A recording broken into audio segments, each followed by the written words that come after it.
Hello students, कैसे हैं आप? ठीक हैं? लगता नहीं है। हाँ, एग्ज़ामिनेशन का प्रेशर है। सर जी क्या बोलें, खेल ख़त्म हो गया। हमने आस लगाई थी कि मास प्रमोशन मिल जाएगी, हमने पढ़ाई नहीं। कभी नानी के गए, कभी दादी के गए, घुमा फिरा और लास्ट में किए किराए पे पानी गिर गया। अब एग्ज़ाम आ गए। हाय सर, बहुत टेंशन है, बहुत दबाव है ना? हाँ हाँ, एक और कारण भी होगा दबाव। सर जी वो प्राइवेट वाले पास हो गए, हाय हमारा क्या होगा? और जो पास हो गए हैं उनको भी दबाव है, हाय अब हमने अगली क्लास का पेपर कैसे देना है जब हमने पढ़ाई नहीं। डियर स्टूडेंट्स, ये कुछ हालात इस वक्त ऐसे बने हुए हैं जिन हालात की वजह से हर एक शख्स जो है कहीं न कहीं तनाव में है, दबाव में है, स्ट्रेस में है। आइए आज हम इसी पर बात करें कि ये स्ट्रेस क्या होती है और इसकी पहचान क्या है। हम कैसे पता करें कि हम स्ट्रेस में हैं, और अगर हम स्ट्रेस में हैं तो इससे कैसे हम अपने आप को बाहर निकालें। अगर मैं आपको ही पूछूंगा कि आप बताइए मुझे कि स्ट्रेस क्या होता है, तो आप कहेंगे सर स्ट्रेस होता है स्ट्रेस, STRESS, स्ट्रेस। अरे भाई डेफिनेशन बताओ, स्ट्रेस क्या होता है? सर जी स्ट्रेस होता है स्ट्रेस। फिर कोई इंटेलिजेंट बच्चा होगा वो कहेगा सर जी यही तो स्ट्रेस है कि हम स्ट्रेस को डिफाइन नहीं कर पाते हैं, यही तो स्ट्रेस है। चलिए हम ही बता देते हैं। स्ट्रेस बायोलॉजिकल टर्म में एक मेंटल फिजिकल प्रॉब्लम हो सकती है या इमोशनल प्रॉब्लम हो सकती है। It can be a mental और फिजिकल और इमोशनल प्रॉब्लम, और in other words the degree to which you feel overwhelmed। overwhelmed होता है जब आप ज़रूरत से ज़्यादा सेंसिटिव और इमोशनल हो जाएं और अपने इमोशंस को काबू में ना कर पाएं, या हमारे दिमाग के ऊपर ऐसे प्रेशर आ जाएं, ऐसे दबाव आ जाएं कि जिनको हम मैनेज ना कर पाएं। दबाव तो हर वक्त आते हैं। अगर आज आपको 12th क्लास का दबाव है तो जब आप फर्स्ट में थे तब भी दबाव था। जब आप काउंटिंग बच्चा लिखता है 1 2 3, दबाव उसको भी उधर भी उतना ही होता है। जब कल आप MSc के लिए जाएंगे दबाव उस वक्त भी उतना ही होगा।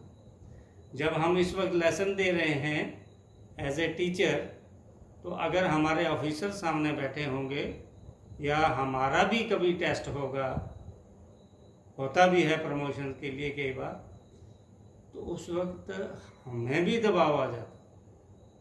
दबाव तो हर वक्त रहे, लेकिन उस दबाव को कुछ लोग मैनेज कर पाते हैं, कुछ मैनेज नहीं कर पाते। जो मैनेज कर पाते हैं वही स्ट्रेस उनके लिए ई स्ट्रेस हो जाता है, और जो नहीं कर पाते हैं वो उनके लिए डिस्ट्रेस हो जाता है। स्ट्रेस बिल्कुल नेगेटिव ही नहीं है, स्ट्रेस का पॉजिटिव एस्पेक्ट भी है। अगर हम पर दबाव नहीं हो तो हम जिंदगी में कुछ करें ही नहीं। कहते हैं कि अगर हमें पड़ोसी ना हो तो हम तो सोए रहेंगे, हम तो कुछ तरक्की नहीं कर पाएंगे। हम कंपटीशन के नज़रिए से, उसका मकान बन गया, मेरा नहीं बना, उसका बेटा पढ़ गया, मैं उससे आगे निकला, कंपिटिटिव दौर है इसमें, और उस कंपटीशन के लिए स्ट्रगल करते हैं, हम कोशिश करते हैं। तो स्ट्रेस एक ऐसी फिजिकल या मेंटल या इमोशनल कंडीशन है जब हम किसी भी तरह का प्रेशर हो, चाहे वो पढ़ाई का हो, चाहे घरेलू लाइफ का हो, या किसी भी तरह का कोई भी प्रेशर हो, जब हम उसको मैनेज ना कर पाए तो उसको हम स्ट्रेस कहते हैं। फिजिकल में आपने स्ट्रेस एंड स्ट्रेन पढ़ा है, लेकिन ये वो स्ट्रेस नहीं है। मेहरबानी करके कहीं, वो मैंने बड़ी पुरानी बात है, एक बार कि एक क्वेश्चन बच्चे को पूछा कि एहराम मिस्र के बारे में आप क्या जानते हैं, तो मुझे अभी भी याद है कि बच्चे ने लिखा था, सर जी मुझे माफ़ करना, मैं एहराम मिस्र के बारे में कुछ नहीं जानता हूँ। मैं दंग रह गया था कि इसने क्या लिख डाला, ये क्वेश्चन ही गलत था। ये आंसर भी तो ठीक है ना कि मैं कुछ नहीं जानता हूँ सर। क्वेश्चन था कि आप एहराम मिस्र के बारे में क्या जानते हैं। बच्चे ने बोला मैं एहराम मिस्र के बारे में कुछ नहीं जानता हूँ। तो ये ज़रूरी नहीं है कि जो स्ट्रेस की डेफिनेशन आपने फिजिकल एजुकेशन में दी है उसी डेफिनेशन को आप यहाँ पर भी डालोगे। आप कहोगे कि हाँ जी वही स्ट्रेस, जब हमारा मसल खींचा जाता है, उस पर दबाव पड़ता है। हाँ, वो फिजिकल स्ट्रेस में आ सकता है। वो फिजिकल स्ट्रेस में यहाँ पर कहीं स्ट्रेस हो गया, कहीं टांग में स्ट्रेस हो गया, वो फिजिकल स्ट्रेस। इमोशंस काबू में नहीं रहते, इमोशनल स्ट्रेस। जहन हमारा काम नहीं करता है, मानसिक संतुलन नहीं रहता है, तो उसको हम मेंटल स्ट्रेस कहेंगे। अब इसकी कुछ एग्जांपल्स हैं।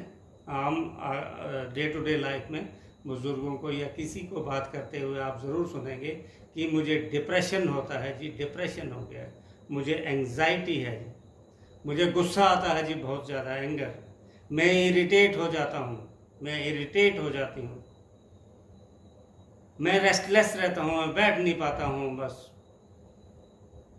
चलते फिरते रहता हूँ, बैठ नहीं सकता हूँ, रेस्टलेसनेस। मैं किसी काम के लिए मन से तैयार ही नहीं होता हूँ, अनमोटिवेटेड रहता हूँ, मेरा फोकस ही नहीं बनता है किसी काम के लिए, मैं फोकस ही नहीं कर पाता हूँ, और मैं सो ही नहीं पाता हूँ, मुझे नींद ही नहीं आती है। और कुछ लोग कहते हैं मुझे नींद बहुत ज़्यादा आती है, कुछ लोग कहते हैं मुझे याद ही नहीं रहता है, मैंने सारा याद किया होता है, और दूसरे दिन जब मुझे डैडी सामने कहते हैं कि सुनाओ, या कोई सर ने कहा कि अच्छा जी टेस्ट दे दो, या सुना आपको पता है कल पेपर है, वाश बिल्कुल कोरा कागज था मन मेरा और कोरा ही रहे। डियर स्टूडेंट्स, ये सब स्ट्रेस के सिम्टम्स, ये सब तनाव से। मेडिकल वाले आप जानते हैं कि स्ट्रेस की वजह से हमारे बॉडी में ऐसे हार्मोन्स सेक्रेट होते हैं जिनकी वजह से फॉरगेटिंग होती है, हमें कोई चीज़ याद नहीं रहती है। आप देखिए कि इतनी बड़ी बड़ी कुरान शरीफ की कलामें हैं, हनुमान चालीसा, राम चालीसा, पूरे 4 वेद कंठ, पूरा कुरान शरीफ हफ्ज़ छोटे छोटे बच्चे कर देते हैं। वो क्या बात, वो कैसे याद हो जाता है? और Newton 3rd law of motion याद नहीं रहता। To every action there is equal and opposite reaction की जगह लिखते हैं there is equal and opposite reaction to reaction, उल्टा करके आ जाता। तो रीज़न ये है कि हम कंसंट्रेट नहीं कर पाते किसी चीज़, हम उसको फोकस नहीं कर पाते। अब इसके क्या हम स्टेप्स ऐसे उठा सकते हैं जो बहुत ज़रूरी है, इस पर आप ज़रूरी ध्यान दें। और ये मैं कंसेप्ट जो है आपके लिए ये आपको 12th के पेपर में या 11th के पेपर में या 10th के पेपर में नहीं आएगा, लेकिन ज़िंदगी का इम्तिहान पास करने के लिए ज़रूर आएगा। इल्म हासिल करें ये ज़रूरी है, इल्म हासिल करें ये ज़रूरी है, लेकिन इल्म से कुछ हासिल भी करें ये इंतहाई ज़रूरी है।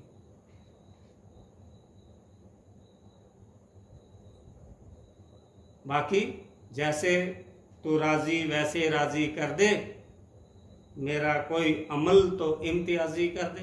ए परवरदिगार, मेरा कोई तो अमल इम्तियाज़ी कर दे, जैसे तू राज़ी वैसे राज़ी कर दे, मेरा कोई अमल तो इम्तियाज़ी कर दे। तो आइए कुछ स्टेप्स हम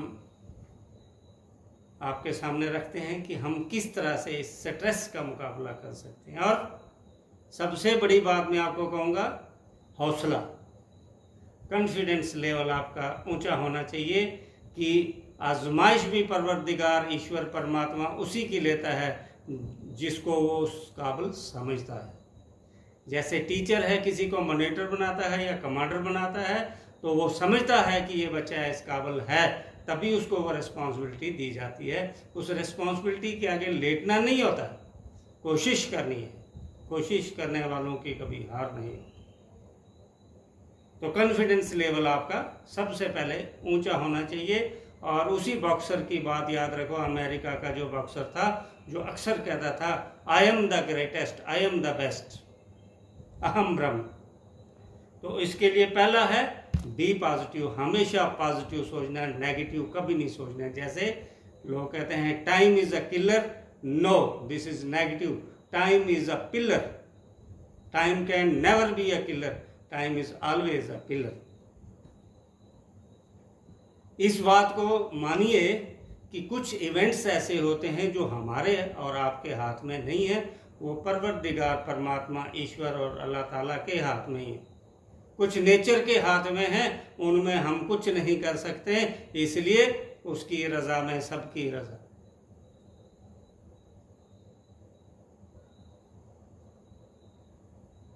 कुछ इसके अलावा हमने क्या करना है कि हमें एजरेटिव रहना है इंस्टेड ऑफ एग्रेसिव, कॉन्फिडेंट रहना है, एग्रेशन नहीं दिखाना है, गुस्सा नहीं दिखाना है, कॉन्फिडेंस रखना है। और वैसे भी कहते हैं कि दुनिया में, आप ही को एक क्वेश्चन पूछता हूँ कि दुनिया में सबसे बड़ा ताकतवर इंसान कौन है? आप कहेंगे जी अमेरिका का प्रेसिडेंट, दूसरा कहेगा जी चाइना का प्रेसिडेंट, तीसरा कहेगा जी वहाँ का, फिर कहेंगे कि जिसके पास जी एटम बम है, फिर कहेंगे, कोई कहेगा जी जो दुनिया में सबसे ज़्यादा अमीर है। नहीं, दुनिया में सबसे पावरफुल और मजबूत आदमी वो है जिसने गुस्से पर काबू कर दिया। उस जैसा कोई मजबूत इंसान दुनिया में कोई हो नहीं सकता। तो गुस्से को काबू में रखना है, क्योंकि गुस्सा अक्ल को खा जाता है। कुछ ऐसी टेक्निक्स भी सीखनी है जिससे हम रिलैक्स होना, जैसे सांसें धीरे धीरे डीप ब्रीथ करना,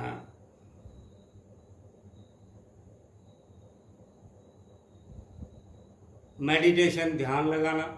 अक्सर आपको मॉर्निंग असेंबली में कहते हैं, चाहे आप इबादत का तरीका लें, चाहे आप योगा का तरीका लें, चाहे आप कोई खिदमत खल्क का तरीका लें, जो भी जिस भी तरीके से आप अच्छा समझते हैं, लेकिन ध्यान लगाना सीखें उसको कि इस कायनात को चलाने वाली एक कोई पावर है जिसका ना कोई माँ है, ना बाप है, ना कोई शक्ल है, ना रूप है, वो कहीं पर भी हो सकता है।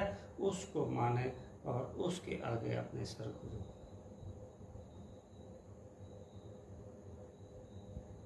योगा करें, अनुलोम विलोम है,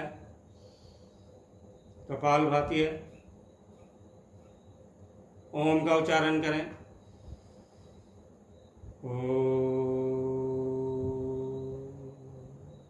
अब मुस्लिम बच्चे कहेंगे कि हम जी ओम नहीं बोलेंगे, तो इसी आ और माँ में अल्लाह और मोहम्मद भी है। आप आ से अल्लाह समझिए और माँ से मोहम्मद समझिए, उस भावना से कीजिए अगर आपको कोई ये दिक्कत आती है, वरना इसमें कोई दिक्कत नहीं है, ये एक एक्सरसाइज है।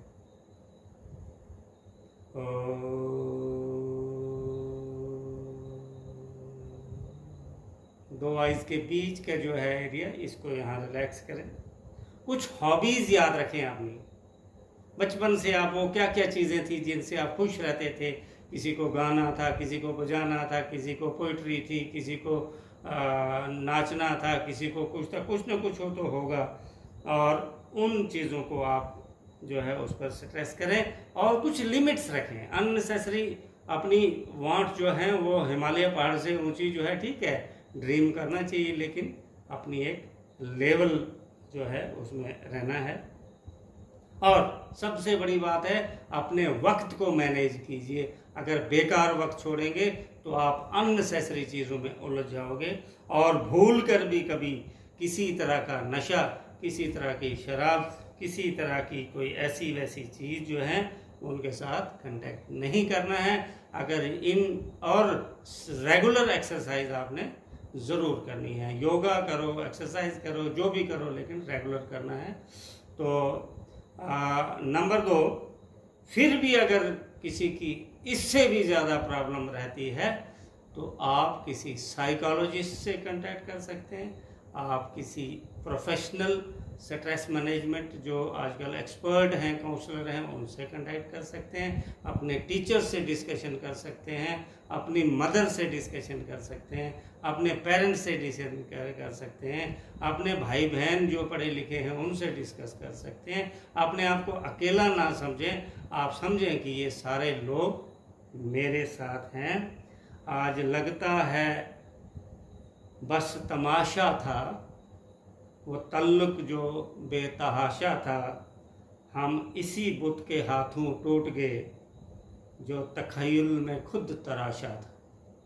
हम कभी कभी अपने मन में ऐसे ऐसे जो है वो तखय्युल के पहाड़ बना देते हैं और खुद ही हम उसको गिरा भी देते हैं। और लास्ट में ये ज़रूर कहूँगा कि अच्छे लोगों से अल्लाह, ईश्वर, परमात्मा बहुत इम्तिहान लेता है पर साथ नहीं छोड़ता।